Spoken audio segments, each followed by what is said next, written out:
শরতের বাতাস খাস্তা ছিল এবং 1945 সালের রিভার্সিড শহর ভ্রমণ শহরে পূর্ণিমা উজ্জ্বলভাবে আলোকিত হয়েছিল। এটি একটি পরিবর্তন এবং অনিশ্চয়তার সময় ছিল, কারণ যুদ্ধটি সবেমাত্র শেষ হয়েছে। ক্ষতি এবং আকাঙ্ক্ষার ভুতুড়ে অনুভূতি রেখে গেছে। রাতের আধারে বাসিন্দাদের মধ্যে ভুতুড়ে উপস্থিত ফিসফিস করে কথা ছড়িয়ে পড়েছিল। এক সন্ধ্যায় এমা ও অতি প্রকৃতির প্রতি মুগ্ধ একটি অল্প বয়সী মেয়ে গুজবটি তদন্ত করার জন্য সিদ্ধান্ত নেয়। তার বিশ্বস্ত টর্চ লাইট এবং একটি সাহসী আত্মা নিয়ে সজ্জিত তিনি শহরের প্রান্তে পরিত্যক্ত প্রাসাদের দিকে এগিয়ে যান। বিশাল বাড়িটি একটি বিমূর্ত ধ্বংসশেষের মতো দাঁড়িয়েছিলেন। এর প্রভাবশালী কাঠামোটি ছায়ার আবৃত।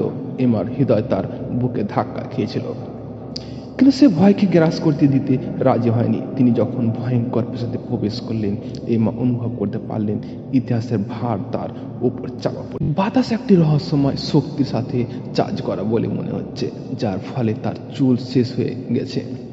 তিনি ফ্লোরবোর্ডে এবং দূরবর্তী ঘটনার করার শব্দকে অনুসরণ করেছিলেন। তাকে বাড়ির গোলাকাধার হলগুলি গভীরে নিয়ে গিয়েছিলেন। হঠাৎ এমা নিজেকে একটি আবছা আলোকিত ঘরে আবিষ্কার করেন। পুরনো বইয়ের গন্ধ এবং বাতাস ধুলো ভর্তি। এটি একটি অধ্যয়ন ছিল হলুদ অক্ষর এবং বিবর্ণ ফটোগ্রাফ দিয়ে বিচ্ছুরিত। বিশৃঙ্খলার মধ্যে তিনি একটি ছেঁড়া জালের আবিষ্কার করেছিলেন। এর পৃষ্ঠাগুলি হারানো প্রেম এবং অপূর্ণ স্বপ্নের গল্পে ভরা। তিনি জানালেন, গভীরে প্রবেশ করার সাথে সাথে এমা তার পিছনে উপস্থিত অনুভব করতে শুরু করেছিলেন। একটি ঠান্ডা তার মেরুদণ্ডের নিচে বয়ে গেল, যেন তার চোখের সামনে একটি স্বচ্ছ চিত্র ফুটে ওঠে। এটি একটি যুবতী মহিলা, একটি প্রবাহিত সাদা গাউন পরিহিত, যেটি মেঝে জুড়ে হেলেছে বলে মনে হচ্ছে।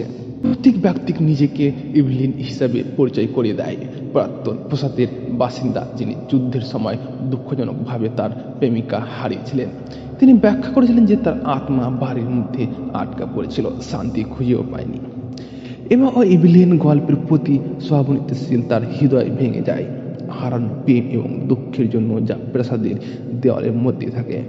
ইভলিনের আত্মাকে মুক্ত করার জন্য ধীর সংকল্প বোধ ও এমা তার প্রেমিকের অন্তর্ধানের পিছনের সত্য উদ্ঘাটনের জন্য একটি যাত্রা শুরু করেছিলেন। ধূলিময় আর্কাইভ এবং বিবর্ণ সংবাদপত্রের নিবন্ধগুলির মাধ্যমে তিনি বিশ্বাসঘাতকতা এবং প্রতারণার একটি হৃদয় বিদারক গল্পের একত্রিত করেছিলেন। নতুন ধীর সংকল্পের সাথে এমা ইভলিনের অতীতের জ্ঞান নিয়ে শস্ত্র প্রাসাদে ফিরে আসেন।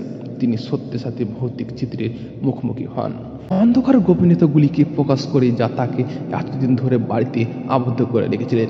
ইভলিনের যন্ত্রণা হলের মধ্যে দিয়ে প্রতিধ্বনি হওয়ার সাথে সাথে ভৌতিক চিত্রটি ধীরে ধীরে বিবর্ণ হয়ে যায়। অবশেষে যে তিনি মুক্তির জন্য আকাঙ্ক্ষা করেছিলেন তা খুঁজে পেয়েছিলেন। ওমার সাহসিকতা এবং করুণার কথা রিজওয়ার্ড ছড়ে পড়ে এবং শহরটাকে নায়ক হিসাবে গ্রহণ করেছিলেন। ভূতের প্রাসাদটি শেষ পর্যন্ত পুনরুদ্ধার করা হয়েছিল এবং একটি স্মৃতিসৌধে রূপান্তরিত হয়েছিল, ভালোবাসা এবং ত্যাগের প্রতি সম্মান জানিয়ে, যা একসময় বাড়িটিকে আবৃত করছিল। বহু বছর পরে এবার সাহস ও কিংবদন্তির জিনিস হয়ে ওঠে। ভবিষ্যৎ প্রজন্মকে তাদের ভয় মোকাবিলা করতে এবং বিশ্বের রহস্যময়গুলি অবশেষণ করে অনুপ্রাণিত করে। 1945 সালের ভূতের গল্পটি একটি ঈশানী স্মৃতি হিসাবে রয়ে গেছে, প্রেমের শক্তি, মুক্তি এবং মানব আত্মার ইতিস্থাপক করার প্রমাণ। ঘটনা এখানে